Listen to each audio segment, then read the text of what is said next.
Sa umpisa, mangangarap ka para sa sarili mo, pero pag lumaki na talaga yung negosyo mo, hindi na lang para sa iyo.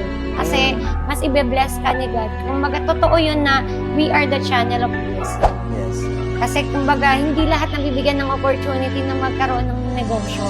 Ang tanong is, nagtayo ka ba ng negosyo para sa sarili mo or nagtayo ka para maging channel ng blessings ni God? Actually, yun yung magandang tanong. Kasi kami dalawang kapatid, kasi actually yung kapatid ko sinasabi ko sa yung nag-post sa akin, partner kami. So laging kami pag nag-uusap kasi actually ang dami naming tinayong business na nalugi. Alam mo ba't namin tinatayo yon? Para makatulong tayo sa ano. Yes. Kaso nalulugi. So yun, Parang give agad. give agad. Sabi ano ba yan? Oo, charity na yon. Ang kagandahan nun, talagang ang nandun sa puso namin na although nung una talaga, hindi namin alam kasi ang purpose ng buhay, basta magtayo lang kami ng business.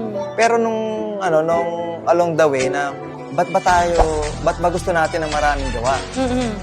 Para makakuha tayo ng empleyado na walang trabaho.